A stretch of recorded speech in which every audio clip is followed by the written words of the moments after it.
All right, guys, welcome back to another interview on Unhinged. I am joined by Nathan Fletcher. An absolute pleasure. How are you? I'm very good, mate. Thank you very much for having me on. Appreciate Yeah, it. absolutely a pleasure to have you on. Thank you so much for obviously taking time out of your day. And as we were just talking before you went on, I know you're probably busy right now, and you were talking about you having all these meals with your different friends celebrating. Yeah, that's it. That's the only thing that's keeping me busy. I've done a little bit of training today, just so I'm not overindulging and I'm earning these calories I'm putting in. But I'm doing the rounds. When I actually finished my fight, I come down and I'd done about 100 tickets for this one, so I had a lot of people there. But by the time I come down, everyone had gone. The venue had emptied out, so I'm having to catch up with everyone this week, and I'm doing that by going out for food with everyone separately. So I'm enjoying the week. Yeah, it was a fantastic night for sure. Just a short trip, obviously, you trained out of Liverpool, just a short trip to Manchester. What was it like, obviously, fighting obviously in Manchester, the arena, and obviously the whole experience itself? It was a fantastic crowd. It's very lively. Yeah, that was boss. I like the hometown shows are always good. Obviously, you sell more tickets to them than you do for an away day, so the atmosphere is always better and the crowd's always behind you, which is nice. Although saying that, when I travel quite well as well, I take quite a good support down wherever I'm fighting. But I'll tell you what was nice was after I'd weighed in and I'd done all of that, I could just come home from the fight at hotel and sleep in my own bed the night before a fight. And Saturday morning, I got up and went for a walk around the village by mine. I saw a couple of my mates. It was just a dead chilled Saturday, so it was really nice to sort of just be nice and calm and relaxed until the calm before the storm, as he said, before I went in and went to battle Saturday night. I had a relatively normal Friday night and Saturday morning, so that was pretty cool and something that I haven't done for a while. It kind of took me back to sort of my amateur days when I used to fight on the local shows because recently every fight of mine I've been going to London or traveling to Belfast or somewhere or Ireland, wherever it may be, to fight on Cage Warriors. So that was really nice. I enjoyed fighting so close to home. Yeah, obviously you just mentioned there, so you enjoyed that feeling. Not many fighters get the pleasure of sleeping in their own bed, so I presume you like that. Obviously, you woke up. It just felt like another normal weekend. Literally, yeah, I was saying that to my mate Alex. Like he never sees me on fight day, and we went for a little walk around the village by ours, and he was just like it put his mind at ease almost coming to watch me. He said he normally gets nerves, but he saw how chilled out I was and how calm I was. I said it's just another day, mate. Do you know what I mean? I'm gonna go for a little walk with you, and then go home, have a nap, get the venue, get ready, get warm, go and fight. Just a normal Saturday. So that was nice, pretty cool. I enjoyed that. And let's talk about the performance, the fight. It was a fantastic submission victory against Daan Duijs. I was unsure how to pronounce his second name, but I'm going to go with Duijs. Yeah. It kind of sounded like Dice, but I was like, I'll go with Duijs. But Well, Daan Duijs, I've been calling him Dan Duijs, but that was wrong. So I think it's Dan Dice or Dan Duijs or yeah, yeah, Daan Duijs. Oh, that was a good one. That was good. Dan Duijs maybe. We'll Yeah, stick with that. Duijs, maybe. All right, I'm just Yeah, going to go Duijs. I'm not going to go any wrong, but I'll call him Dan. Dan for yeah, short. easy enough. It was a fantastic fight. But obviously, ultimately, how does that submission victory feel? Obviously, getting the submission victory over a fantastic grappler in Dan. Yeah, it's nice. Obviously, it's quite ironic that fight because he's known for triangles, and I caught him with his move. Do you know what I mean? So, to be deadly honest with you, even inside like got jiu-jitsu off my back, but I'm not one that usually goes for triangles. You know what I mean? That's not like a favorite submission of mine. As you know, like most of my fights, I come out, take people down, and attack the back. Yeah. So it was quite funny and ironic to hit him with his move, but it just shows I've got it in the locker if I need it. Do you know what I mean? I'm very well rounded, and I think, especially my jiu-jitsu, I can hit submissions from anywhere. Like, but it was nice to pull that out in such a high level fight, like a co-main event slot against one of Europe's best prospects, and to nail him with his own move. That was very satisfying. I was literally about to ask that. Was it satisfying, obviously, getting that victory? But then again, you just really summed it up perfectly there. Yeah, definitely. You can see on the replay when I hop over the fence to give me coach a big hug, Paul, afterwards, we both look at each other and go like triangle, like amazed almost that we finished him with his move because that we weren't like I can't say that I planned that at all. Do you know what I mean? I didn't see the fight going that way. It was just sort of like an opportunity what I saw and capitalized on it. Um, but it's just funny how it goes. All that week, obviously, I took the fight late notice against Dan, so we had 1 week to prepare for him. So a lot of this week was just drilling like triangle defense, like late stage defense, early stage defense, like not putting ourselves in his closed guard, stuff like that. And then none of that came up, but I ended up triangling him. So it's quite funny. Yeah, I was going to talk about obviously getting that fight on 5 days' notice. that wild scramble, maybe trying to get to know your opponent. What when you get that that fight on 5 days notice, does it feel a little bit more attention? Do you feel like a bit more attention because you haven't got that that preparation for that opponent that probably you wanted? Yeah, I mean, shows to me personally, like anything can happen in MMA. It's a crazy game. Like for example, Reese was preparing for Daan Duijs for however many weeks that they were both prepared for each other, and then last minute I've subbed in, ended up taking the fight, finishing it pretty flawlessly. So the mindset I've got now is you can't really like prepare too specifically for anything. This camp, I had a really good camp. I had no injuries. I knew the date that I was fighting on. I obviously went through quite a lot of opponents before finally fight week. We got one locked in. So yeah, it just shows me that I'm confident in what I'm doing. The reason I can take a fight like that last minute is because I feel I'm prepared for any style. I'm very well rounded, and I'm confident that no matter where any fight takes place, I'm going to be able to use my skill set to either nullify someone's grappling or nullify the striking, beat them on the feet, take them down if I need to. So I think yeah, that confidence there is coming from like my well roundedness, and I knew like we got the name. I knew who Dan was. I was confident I could beat him. So it was a pretty easy decision. Like yeah, we'll take this and. All's well that ends well. It's gone pretty well, and it's put me in a good spot now. Yeah, absolutely. It's putting you on a fantastic spot. 2 wins back to back now. And obviously getting back to finishing ways. Ultimately, I did think you'd want to get back to finishing ways. I think with that decision victory, it took away your 100% finishing record. I know you probably felt, oh, but experience, and obviously you got that finishing now. Obviously, talk to me about how much you just talked there that you knew Dan, and I'd love to pick your brains a little bit. How much did you actually know of him heading into that fight? And obviously, what was the matchup? You talked about it was a good matchup, but how much did you actually ultimately know of Dan heading into that fight with 5 days? I didn't know a great deal to be honest. We'd watched him on my mate Adam Cullen fought on a card in Colchester last year, and that was Dan's Cage Warriors debut. So I was actually in the back for Dan, was warm up because I was with Cullen. So I was watching him warm up. I watched his performance. I saw him get a triangle, and then from that point, I knew he was then 8-1. So I was like, right, this is going to be a kid that I'm probably going to end up fighting at some point. So I tried to look into him then a little bit. There's not a great deal on him, to be honest. I didn't find a couple of highlight videos, the odd finish here and there. I saw on his record, on his Tapology, that he beat Gerardo Fanny, who's a decent level opponent, a decent level guy.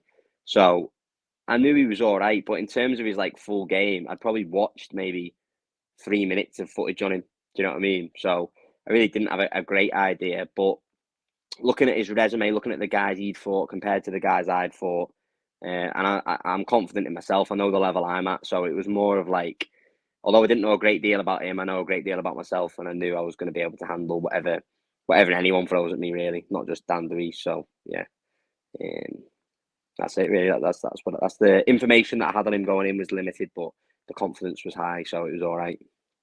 Yeah, and obviously we talked about it, back to finishing ways. 7 finishes now inside your short professional career. 7 finishes out of 8, which is absolutely ridiculous. Fantastic finishing rate. We've seen it in the past, as we talked about. You love to get on the back, finish them with fights for rear naked choke. The backpack position, you absolutely phenomenal at it. But where does this like submission rank in all them finishes that you've done in your career? We talked about it roughly a little bit. You was quite surprised getting it because it's not a submission that you're used to. So where does this one kind of rank in all them submission victories and obviously the finishes that you have in your career so far?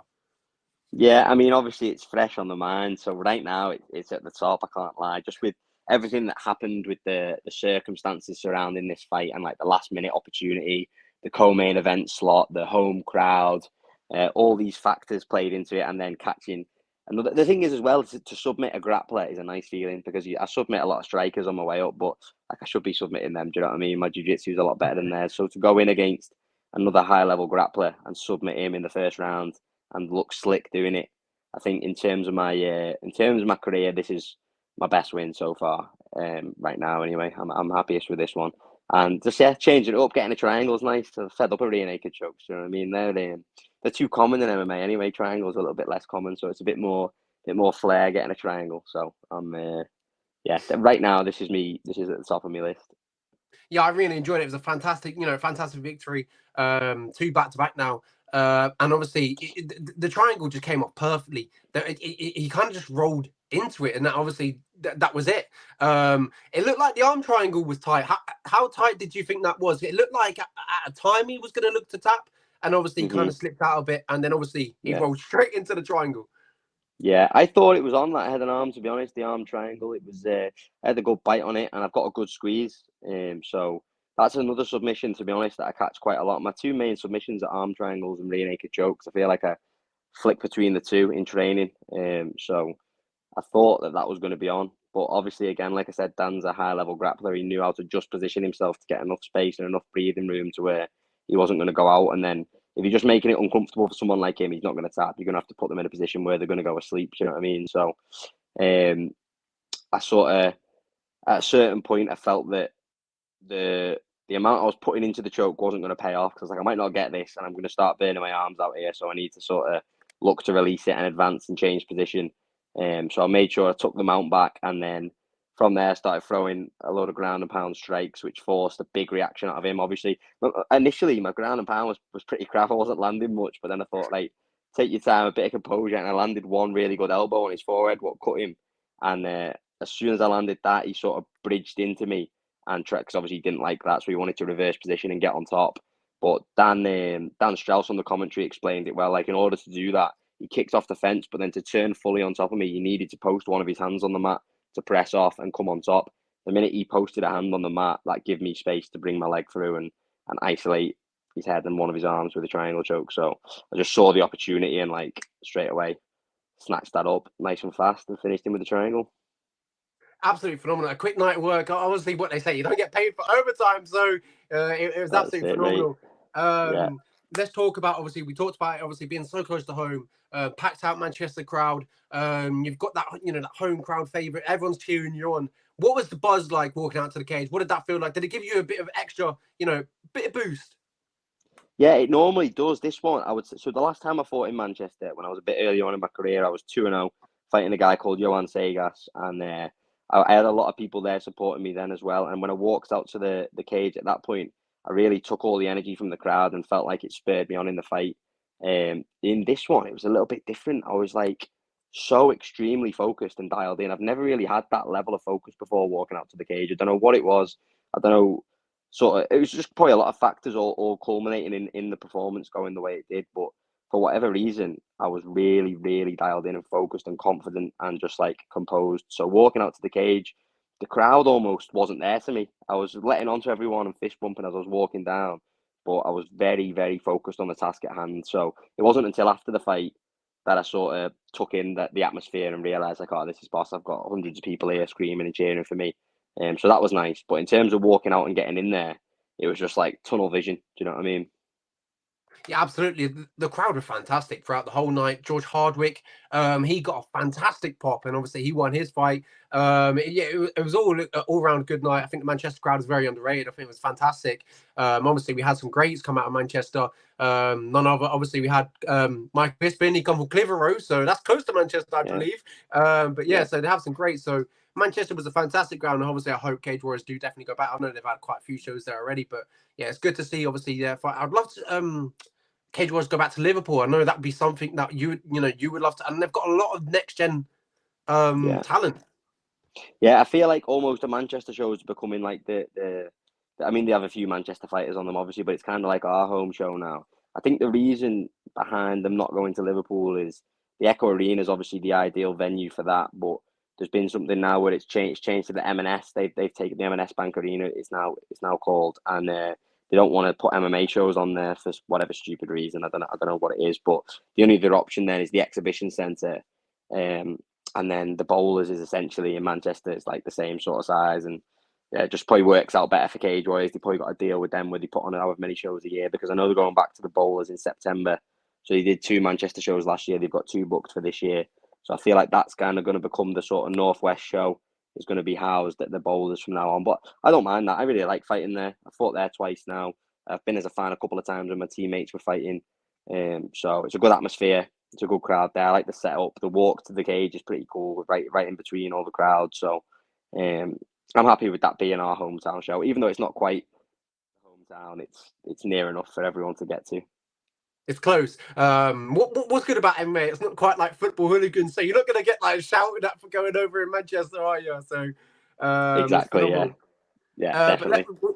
we'll talk about, obviously, you talked about their teammates. Obviously, Luke Riley, Adam Cullen fought in the same show. Adam Cullen, unfortunately, did lose, but Adam Cullen's got a fantastic future in front of him. He's a very, very good prospect. It was a fantastic fight. It was a close fight. Adam Cullen will definitely come back from this. He'll be better. This is, a good experience. I know he's lost, but it's a good experience because he'll move on. And obviously, you've had a loss. I presume that you've passed down maybe a few words to Adam Cullen. Mm-hmm. Yeah, 100%. Adam's one of my best mates, even outside of the gym. We've been friends since we were kids. Do you know what I mean? So he was there for me when I got beat. We've been through this together with my career. So it's kind of just the roles are reversed now. And he's on the end of it where he needs the advice. But lucky for him, I've literally just come out the other end of what he's about to go through now, which is a little bit of soul searching, a little bit of maturing, a little bit of improvements. But it's what we need. We both said it, like, realistically, you've got to look at it as a positive. We both weren't ready for the UFC at the level where we thought we were going to go. So when I fought Wooden, I thought I'm going to beat this guy, win the title, and go to the UFC. Now, obviously, if that had been the case, let's say I'd have got through the Wooden fight and beat him, I'd have got found out when I got to the UFC because I wasn't at that level yet. And then it's a much harder thing to come back from at that level when the UFC are pressuring you into saying, like, we're going to offer you this fight next, we're going to offer you this fight, and you've got like a row of killers to get through, and you need to make these adjustments, and your confidence has been knocked, and all of this. So it's good that it's happened before we get there. He's 6-0, he's young, he's got a lot of time now to fix the holes that he needs to, work on what he needs to, rest and recover, obviously, and then I've no doubt he'll come back and yeah, get to the top of the sport. That's where he's heading, like, so. Absolutely. I messaged him straight, not straight after. I gave him a few days after. I messaged him. I said, this is probably like one of the best things that's going to happen because you're going to learn from this. It's going to motivate you and drive you. And you've probably felt that. It's motivating, drive you like you've never felt before. And in your head, you want to go in there and obviously right that wrong. And I feel like the next time we see him in the octagon, I'm actually kind of, worried for his opponent because he's going to be ruthless and he's going to want to get, prove to everyone that obviously he's still about. Yeah, well, that's it, because that's another thing you've got to deal with is, like, Adam coming up, I was the same. You get a lot of hype, you get a lot of people supporting you, and then another good thing is you can see how quickly certain people drop off, and that can give you a bit of chip on your shoulder and make you want to prove people wrong. But ultimately, that's all your ego anyway. So the main thing is the people who support him and have stood by him the whole time, they're still going to be here. You know what I mean? He's still the same man he was before when he was undefeated. If anything, now he's just going to be more aware of, like, certain positions in MMA, certain scenarios how it can't go your way, so you just grow from it. It's very cliche, but it is win or learn at the end of the day. And this journey is a marathon and not a sprint. You know what I mean? It genuinely is. We've got, probably both of us have got over 10 years left in the game. Do you know what I mean? We're both 25. We're so young. I'm looking to fight till 35, 36, 37 maybe. Do you know what I mean? So we're probably going to encounter this again. Do you know, that's the way you got to look at it in MMA. It's there's so many ways to win and lose. It's not like boxing. Do you know what I mean? Where you encounter a loss, that's most of the time in boxing, that's kind of people write you off then. And, they're so concerned about this undefeated record. But in MMA, look at all the greats. Most of them have got a 1 on the record or a couple more. Look at Charles Oliveira, for example. Look at Volkanovski's got a loss on his record. Look at Aljamain Sterling, at the top of my division. He's got a couple of losses on his record. So, yeah, I definitely wouldn't like add them off. And I know that he's going to be back and with a vengeance. And, yeah, I also feel very sorry for the next person he fights. Absolutely, I think Adam's fantastic. I wish him the best of luck. Obviously, hopefully he comes back, and obviously he will come back stronger than ever. And we'll talk about Luke. He got the win that night, put on a fantastic performance. A very close fight, a very kind of a dog fight. It was good to watch. A really good fight. What did you think of that fight? Obviously, it was a fantastic fight for the fans, very entertaining. I presume you're warming up when they were fighting. Yeah, so I didn't watch Adam or Luke in the back because I just didn't want to. Obviously, it's a bit of an emotional roller coaster watching your mates fight. Whether they win or lose, you're either going to get a big rush of adrenaline or a bit of a dump. So I just wanted to focus on my own fight, and I didn't want any emotions being sort of affected by that. So then when I got home, I watched both the fights back, and Luke Riley's unbelievable. I'm a big fan of Luke. Besides him being my teammate, I know I'm pretty biased, but he's such an exciting fighter to watch. That first round, I've never seen anybody get dropped clean with a shot, stand right back up, keep his stance and fire off like a right hand left hook with perfect technique and get out the way of the shot going back. Like he is a very exciting fighter to watch. He's got that dog in him. Do you know what I mean? So, and he needed that. He said himself in an interview, like he's never been hurt in his whole, and Luke's been fighting for a long time as a Thai boxer, as a boxer. He's had like a 10-year career already. And he said he's never really been hurt with a shot. And that was the first time that he had to dig in deep and pull back from getting rocked. So I think he's another one there where he's learnt a massive lesson and he's managed to do it with still getting a win. So he's not had to take that loss on his record, but he's going to be able to take a lot away from that performance and from that fight. And I think his next one now, you're going to see him step up another level, because that's what happens when you get tested, when you fight these good guys who bring the best out of you and you come through and you prevail. The next time you get in there, you're going to be another 10, 20% better than what you were before that fight. So I'm very excited also for Luke's next fight. And yeah, what a cracker that was. That was definitely fight of the night. Absolutely, it's phenomenal. Lucas, absolutely ridiculous. He's really, really good. We've seen that quite a few times in his career now, where had to dig a little bit deep to get the victory. He's always an entertaining fight. He's honestly, he's a superstar. He could headline it. Obviously, we've seen Paddy, who was in the crowd as well. He was watching. Absolutely phenomenal. We got some fantastic fighters in Cage Warriors from the Liverpool area. I mentioned it, man. It's just phenomenal. It's popping over there. I love it. And we got some Manchester people. We've got Manny Akpan as well. We've got some phenomenal fighters out of Cage Warriors. It's unbelievable. But we'll move on, and we'll talk about what's happening next at Cage Warriors, in your division anyway. And that is Dylan Hazan versus Colin Lochran. We talked about it roughly before we went on air. It's an intriguing fight. It's a good matchup. And obviously, I just wanted to get your thoughts on that, and obviously who you see coming out the end and bringing the belt back. Yeah, look, it's a very good fight. It's two high-level guys. It's two undefeated guys, both young, hungry prospects. Both see themselves as champions. Both see themselves getting in the UFC. So this exciting. These are the fights I like. If you look at my career and my record, I've always liked to fight young prospects and other people who are chasing the same dreams as me, because I want to kind of make statements and prove to the elite level organization, the UFC, that I'm the one to be getting signed and not these other prospects. So that's exactly what these two lads are doing. They're going to go out there. They're going to fight it out for the belt. So there's a lot on the line. And yeah, I'm excited to watch. Personally, I think Dylan Hazan gets it done. I think stylistically, it's going to be a grappling match. Kaelin's turned into more of a grappler since he's turned over to pro. When I fought him at amateur, he was a little bit more of a striker. But it seems his new approach to the game is to use his physicality, his strength, and pin people against the fence, look for the back, get takedowns, get a solid position, and either ground and pound them all up to submit them. I don't see him being able to implement that against Dylan Hazan. He's got a very high level wrestling game. We spoke off air and said again he's competed, for his national. He competed for Italy nationally and internationally in like the Commonwealth Games and stuff like that, I think. So he's got a very good wrestling pedigree, and I just think that like with that, along with the weight cut, that I think Kaelin does quite a big weight cut. Dylan not so much because he's fought at flyweight, and with it being a 5-round fight, I see the efficiency of Hazan's wrestling and the obviously the effects of the weight cut that will have on Kaelin. I think that I'm gonna edge towards Dylan Hazan getting it done. It's a close fight, isn't it? It's a really good fight. I'm really looking forward to it. You're going with Dylan. I'm siding towards Colin. I think it's as we talked about. You put the nail on the head. Basically, the physicality of Colin, I feel like, will be a little bit too much, because you mentioned there Dylan will be stepping up, 125 pounder, and last time Colin faced 125 pounder. I can't remember what his name was. It was Shanks. a few fights. There we go. Shanks. Luke Shanks. There we go. Stepped up, and obviously it's just such of a big, when you're stepping up to fight these bigger people, and obviously Michelle, he's gone down to 125, so he will have the advantage going down. But when you come up, it's like you're going to be undersized, and I think it's a good matchup. I'm looking forward to it. And obviously, whoever wins, I presume, is going to, well, if Conan wins, he's probably got a chance to go into the UFC, or he's got that chance of facing you. Yeah, that's it. We'll see what happens. I'm not going to predict that I'm going to fight any of them next. I don't know what's in line for me next. It could be anything. So we'll see what happens. I would happily fight the winner of that 100% if Cage Warriors wanted to do that with me and put me in the title shot next. However, with them fighting in May, I don't see them wanting to turn around quick and take me on after fighting each other. Do you know what I mean? I just don't see the winner wanting to do that. So we'll see what happens. I don't think that fight's next for me. I'd like to get back in there a little bit sooner than what I think those two will be turning round for. But never say never. So we'll see what happens. It depends on who wins and how it goes and everything like that. So there's a lot of factors to take into account. But yeah, we'll see what happens.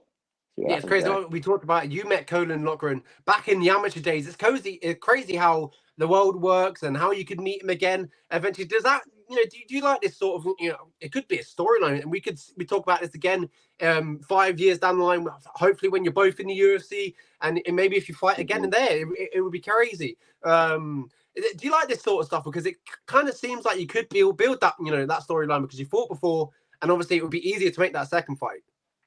Yeah, I mean that's always there. I do like that type of stuff. It makes for a more entertaining scenario for the fans, doesn't it? The fact that we faced each other at amateur, there would definitely be a little bit of trash talk, a little bit of back and forth, jabs at each other.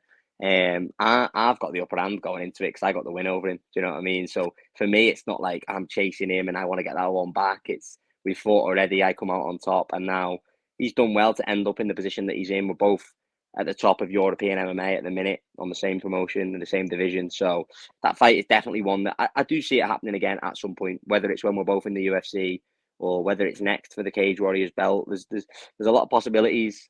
And it does excite me. Yeah, it does, because I think it would be a big build up, and it would be quite a high profile fight. And I'm very confident that I'd get the job done, and I'd finish him this time as well, because I never finished him at amateur, but I had him in a tight triangle. And he managed to pop his head out in the second round, right? But now, obviously, you've seen me triangles have got a lot heavier. So I think he was sat cage side, and he knew that. He saw that, and it took him back to when I had him in a triangle in the amateur days, and I couldn't quite finish it. But then he's seen me with the slick triangle finishing on Daan. So that's in his head now. I know, definitely. Well, I think it would be a perfect fight for them. If he doesn't when he wins that belt, or if he wins that belt in Rome, and if he doesn't go off to the UFC, which I presume it would be a fantastic pickup by the UFC, because obviously he's Irish. The UFC love an Irish fighter. We've seen it time and time again. But obviously, I would like to see you in the UFC as well. That's what I hate about Cage Warriors, because there's so many prospects that can go off to the UFC. We've seen it time and time again. I hate it, because prospects are beating prospects to get to the UFC. Do you know what though? That's the game we're in. I like that. I know that other people as fans, it's a shame to see, because it's like there's many. So for example, prime example, Jordan Vucenic, Paul Hughes, both of them could be in the UFC, right? And it is a shame to see as a fan, because it was like they both deserve to be there. But if you flip the script, I think it's very cool to see Paul Hughes go out there and cement himself as the number one prospect. Like, he's making statements saying, I'm the guy that you should sign. There's this other world-class fighter in Jordan Vucenic who's looked like an absolute world beater, looks like he should be getting signed to the UFC, and I'm going to go and beat him and prove I'm the man to do it. So that's what I like. That's what I want. So if Kalen does win and it's me next for the belt, and that's the way they want to play it, that's perfect, because I know a lot of people are going to be, well, I don't know if a lot of people would favour him. I think I've got quite a lot of people backing me as well there, but it would be definitely a massive high-profile fight between two young, talented prospects, and I would love to just show that I'm the man and not him. Do you know what I mean? So that's what I'm about. That's what I love, that competition between like two young, hungry dogs getting after it. And I'd love to show that I'm the man to get signed and not him. I released a 7-fighter list on Twitter at the start of the year. And it was like 7 fighters from Cage Warriors who I think is going to go on to the UFC. I had you in there. I had Colin in there. I had George in there. Harry Hardwick. I had, I think the only person, or I might have 2 down actually. I had Paul Hughes in there, and I think the only person that's made it over there so far is Christian Leroy Duncan. It literally got signed like 2 days after. I couldn't believe it. Yeah. But I have you in there, and I had Conan in there. I truly believe that we will see most of them transfer over to the UFC. I think there's a UFC card coming in July. I mean, why would they not throw your name in it or Conan's name in it? Why? It would make a lot of sense. Yeah, it definitely would. It definitely would, with them coming back to the UK, and this one's going to be a fight night, I believe. I don't think it's going to be because I don't think Leon's headlining it. So it's a perfect show to just get British talent on. Do you know what I mean? Just push the whole card full of British fighters. Let's get some new people signed. Let's get some of the young prospects in there, and just have it as like a showcase for sort of the UK talent. And that's a possibility. With the way I've just performed on Saturday night, I wouldn't be surprised if I ended up getting a call up for that. Do you know what I mean? I'm 8-1, and you look at my record there. I've got 7 finishes, and the caliber of guys that have finished: Martin Yoni, who was a world champion; Brian Booland, who's an absolute veteran of the game. I got a win over Giordano, 6-1, another young prospect. I've just finished Daan Duijs in the first round, 8-1. Like, my resume speaks for itself. Do you know what I mean? I'm fighting legit top European guys, and I know there's another thing I said before that fight in the back. I said to myself, like, I'm not on European level anymore. I believe I'm on world level, so I need to go and showcase tonight that I don't belong here anymore, and I belong in the top flight of the sport. And I'm pretty sure I showed that, because I've gone in, taken out a really tough top prospect, and I've not got a mark on me. I literally don't even have a stiff neck from grappling. I don't even have a bruise on me, not one mark. So if that doesn't make a statement and show that I'm ready for the top of the sport, I don't know what does. And the best thing about it is you've got a really good mate called Paddy Pimlick, and just give him a little bit of a nudge, maybe a bit of a right hook, and be like, "Sign Nathan." Yeah, that's it. Well, that's always good. Yeah, Paddy, obviously, he's an absolute superstar. So I think that gives, if anything, it gives our gym more chance of getting guys through the door, because we've got Paddy and Molly, who are two big stars already. So we've got a lot of pull. And I feel like if the UFC start catching wind of the other superstars that we have in next gen, like myself, like Adam Cullen, like Luke Riley, then yeah. I said this in many interviews. There's going to be a wave of next gen talent over the next few years, flooding the UFC. And it's slowly getting there now, but I feel like we're right on the doorstep, so it's very exciting times. And then lastly, I know we've talked a lot, we've gone on a little bit, but in an ideal world, when would you like to be making that, that ring walk again? Possibly, obviously, when would you like to be making that ring walk again, basically? Yeah, I think I want to stay active. Like I said, I've got no injuries. I come out of the fight unscathed completely. So I've got a holiday booked this week. I'm going away for a week with my girlfriend. So when I come back, it'll be the 1st of May. And that's exactly 12 weeks before the Cage Warriors July card and the UFC July card. So I've got my eye on one of those Friday or Saturday night. So I'll stay ready for both. So that's an ideal timeline for me, would be July. An absolute pleasure, Nathan. Thank you so much. I wish you the best of luck in the future. An absolute pleasure to sit here and talk to you today. And obviously, I know you said you're going to go out for a walk after this. So enjoy that walk. The sun is shining. It's good. That's it. It's still sunny. You've not jinxed it. So the sun is still shining, brother. So I'm going to go out and enjoy that now. Yeah, thank you so much. I appreciate that. And obviously, I wish you the best of luck in the future. And I'll have a good rest of your day. Brilliant, mate. Thank you very much. Nice one for having us on. Thank you very much.